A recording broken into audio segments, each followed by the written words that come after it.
तो hello everyone, कैसे हो आप सब। आई होप कि आप सब ठीक हो गए और अपने घरों में हो गए। देखिए, आज मैं किसी स्टडी रिलेटेड टॉपिक लेके नहीं आया हूँ। ठीक है, आज मैं आया हूँ एक अपने जोन से बाहर का एक टॉपिक लेके। और ये टॉपिक है रियलिटी शो बिग बॉस पे, जो कि कलर्स पे आता है, जो कि रात में 10 बजे आता है। और मोस्ट ऑफ द पीपल रात को 10 बजे ये शो देखते हैं।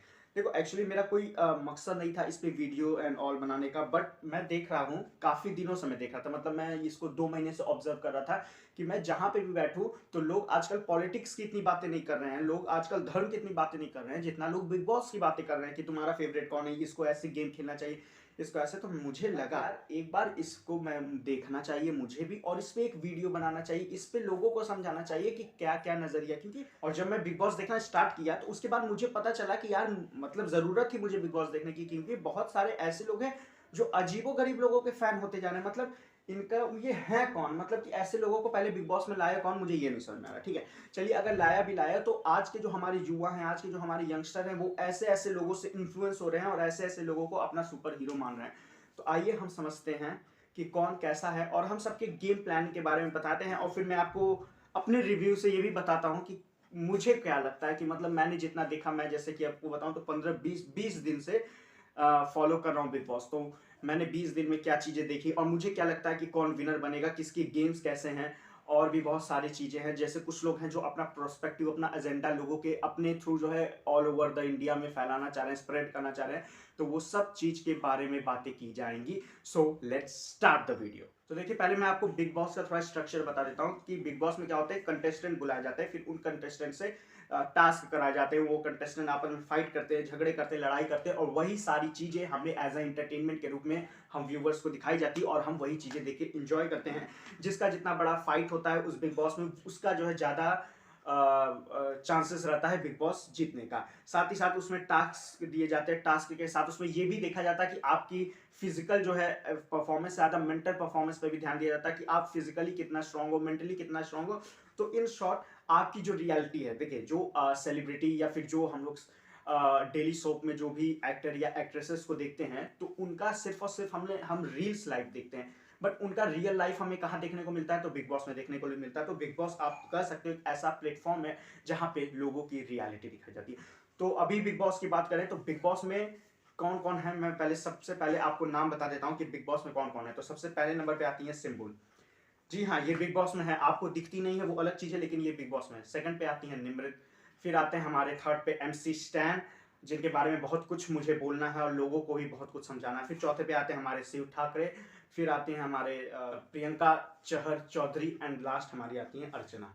तो इन सब के बारे में हम लोग एक एक करके बात करेंगे। सॉरी, मैं एक लोग का नाम भूल गया, सालिन का। मैं सालिन का नाम इसलिए भूल गया क्योंकि देखिए, बिग बॉस में दो चीज़ें चल रही, एक बिग बॉस का अपना टास्क चल रहा है, एक सालिन का अपना खुद का इंडिविजुअल बिग बॉस चल रहा है। तो इसलिए मैं इनका नाम लेना भूल गया। तो इतने लोग हैं जो कि बिग बॉस में हैं। अब चलिए एक एक करके सबके बारे में समझते हैं कि ये लोग कैसे हैं और इनका गेम प्लान क्या है। तो सबसे पहले बात करते हैं सिंबुल की। पहली चीज़ तो आप मुझे ये सोच रहे होगे कि यार, ये आप क्या बता रहे हो, सिंबुल बिग बॉस में है। तो आपको मैं आपको बता दूं कि आपको जान के बड़ी खुशी होगी कि सिंबुल बिग बॉस में है। सिंबुल को ढूंढा जाता है, बिग बॉस के कैमरे भी सिंबुल को ढूंढते हैं लेकिन ढूंढ नहीं पाते हैं। सुंबुल की बात करूंगा तो सुंबुल शुरू से ही हाइड एंड सीक की जो है चैंपियन रह चुकी है, और ये लुका छुपी बहुत अच्छी तरीके से खेलती है। और बिग बॉस में भी आके सुंबुल सिर्फ और सिर्फ लुका छिपी खेल रही है। और हमें, आपको तो छोड़ी, जो बिग बॉस के कैमरा मैन है उनको नहीं नजर आती कि सिंबुल है कहाँ, उनको भी खोजना मुश्किल हो जाता है, क्योंकि ये घर में आए ही हैं लुका छुपी खेलने के लिए। तो उनकी बातें ज़्यादा ना की जाए तो भी ठीक है। ठीक है, अब सेकंड नंबर पे आती है अर्चना जी। अर्चना की बात करें आपको तो अगर आप अर्चना बोलो या लाउड स्पीकर बोलो, दोनों सेम चीज़ है। अर्चना बोलो या लाउड स्पीकर बोलो, दोनों सेम चीज़ है। इनके अगर हिसाब से मैं आपको इनका मोटिव बताऊं तो इनका क्या है, इनको सबके फट्टे में टांग लड़ाना है, सबके फट्टे में अपने पैर डालने हैं, और साथ ही साथ ये अपने लॉजिक से आपसे बातें नहीं जीत पाएंगी, लेकिन आप अपने वॉइस से, अपनी आवाज़ से, अपने वॉइस की फ्रिक्वेंसी से आपसे बातें जीत जाएंगी। क्योंकि ये इतना तेज झगड़ा करते वक्त इतना तेज चिल्लाती हैं कि हिंदी बिग बॉस में ये चिल्लाती है और मराठी बिग बॉस में इनकी आवाज़ जाती है, इतना तेज चिल्लाती हैं। एक्चुअली इनकी भी कोई गलती नहीं है। बचपन में इनके मम्मी पापा, मतलब ये बड़ा शांत रहती थी, तो इनके मम्मी पापा ने एक पूजा कराया। उस पूजा में इनके मम्मी पापा ने भगवान से प्रार्थना की कि मेरी बेटी की आवाज़ बुलंद हो जाए, मेरी बेटी की आवाज़ पूरी दुनिया सुने। आज वही हो रहा है कि ये अगर हल्का सा, ये कोई चीज़ अगर आपको मन में भी बोलेंगे ना, तो मन में भी बोली हुई चीज़ें अर्चना की 10 मीटर तक सुनाई देती है। तो इनका गेम प्लान मैं आपको बताऊं तो ये सिर्फ और सिर्फ चिल्लाती हैं, लोगों के ऊपर चढ़ती हैं, इन लॉजिकल बातें को भी लॉजिकल वे में सब लोगों के सामने रख देती हैं। क्यों? क्योंकि इनके पास किसकी फ्रिक्वेंसी ज़्यादा है, वॉइस की फ्रिक्वेंसी ज़्यादा है और लोग इनसे इरिटेट हो जाते हैं। थर्ड नंबर पे बात करते हैं निमृत कौर। और अगर आपको मैं बता दूं स्टार्टिंग में निमृत ये वही है जो आपने छोटी सरदारनी कलर्स में देखा था, तो ये भी कलर्स की फेस ही है। तो मैं आपको बता दूं कि जो निमृत कौर हैं ये स्टार्टिंग में बहुत अच्छा गेम प्ले कर रही थी और बहुत ही अच्छा खेल रही थी, इंडिविजुअल खेल रही थी, लॉजिक था इनके पास, ये जहां भी फाइट करती थी तो उसमें अपनी लॉजिक लगाती थी, जहां गलत रहता था वहां गलत बोलती थी, जहां सही रहता था सही बोलती थी। इवन ये अगर इनका कोई दोस्त भी कहीं गलत जा रहा है तो उसको वो रोकती थी, टोकती थी कि यहाँ पे तुम गलत हो। बट जब से ये थोड़ी अकेली पड़ी हैं और ये मंडली में शामिल हो गई हैं, मंडली क्या है मैं आपको बताता हूँ कि ये एक ग्रुप है। ग्रुप किसका है? तो ग्रुप है शिव ठाकरे, छपरी और निमृत का एक ग्रुप है मंडली। ठीक है, तो इस मंडली में जो है जब से ये एंटर हुई है तब से इनके होश और हवास पूरी तरह से ये खो चुकी है।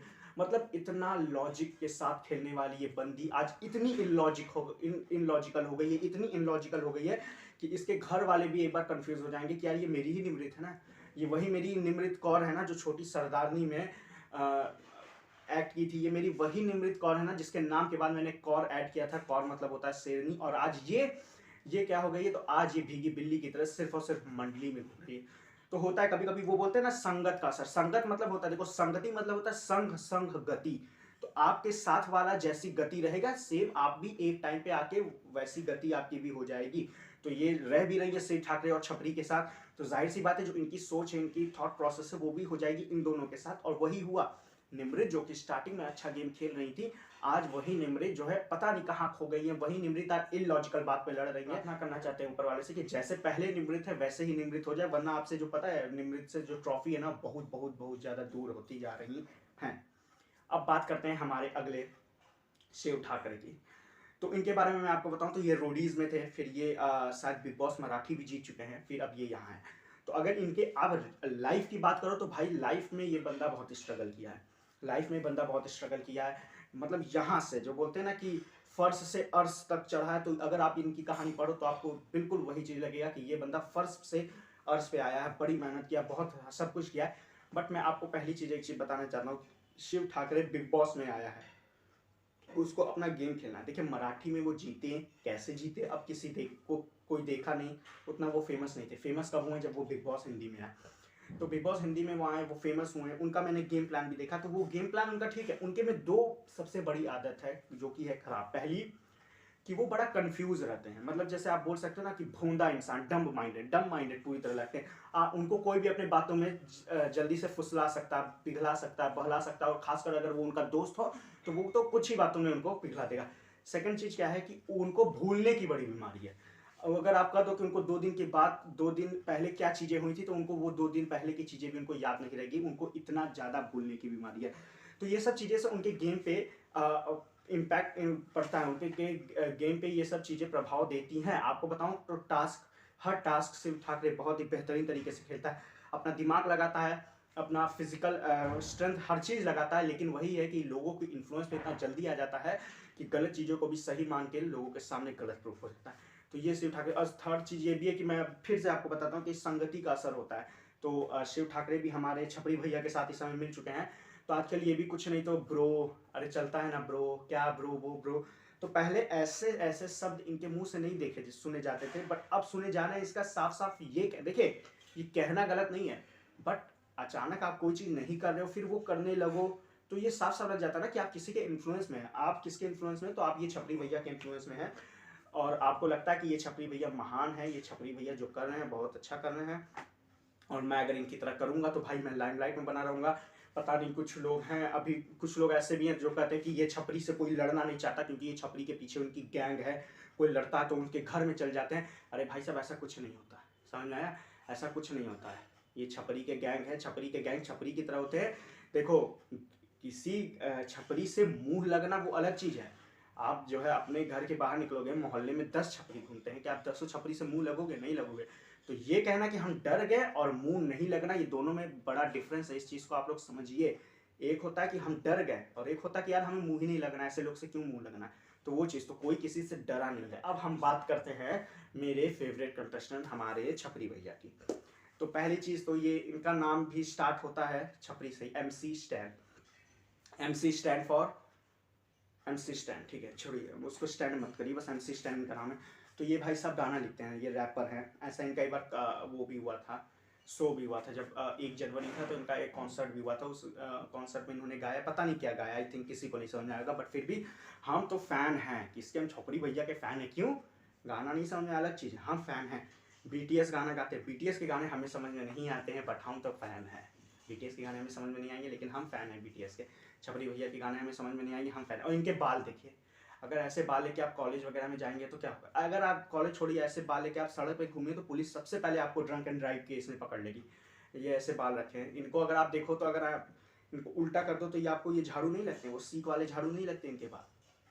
और हमारे जो यंगस्टर लोग हैं, देखिए मैं सिर्फ और सिर्फ बिग बॉस पे इसलिए वीडियो बना रहा हूँ कि अब मैं जो बोलने वाला हूँ उस चीज़ को ध्यान से सुनिए। हमारे यंगस्टर ऐसे ऐसे लोगों को देख के इन्फ्लुएंस हो रहे हैं, उनके लिए आज हीरो कौन हो गए हैं, उनके लिए हीरो ये हो गए हैं, उनके लिए ऐसे ऐसे हीरो हो गए हैं जो क्या कर रहे हैं, कुछ नहीं कर रहे हैं, जो सिर्फ और सिर्फ गाने गा रहे हैं, रैप गा रहे हैं। और इनके आप गाने सुने हो, एक होता है कि गाने में थोड़ी बहुत गालियाँ हैं, इनके गाली में रैप है। मैं बताऊँ, ये गाली देते हैं उसमें बीच में रैप लिख दिए और गाना बना दिए। तो लोगों के गाना में 1-2 गाली रहती है, इनके पूरे गाली में 1-2 ठो गाना है। तो इनके आप गाने को किसी फैमिली मेम्बर के साथ या कहीं भी किसी के अपने अगर आप देखो तो अपने भाई बहन माँ पापा किसी के साथ आप इनकी गाने नहीं सुन सकते, क्योंकि इनके गानों में क्या भरा है, गालियाँ भरी।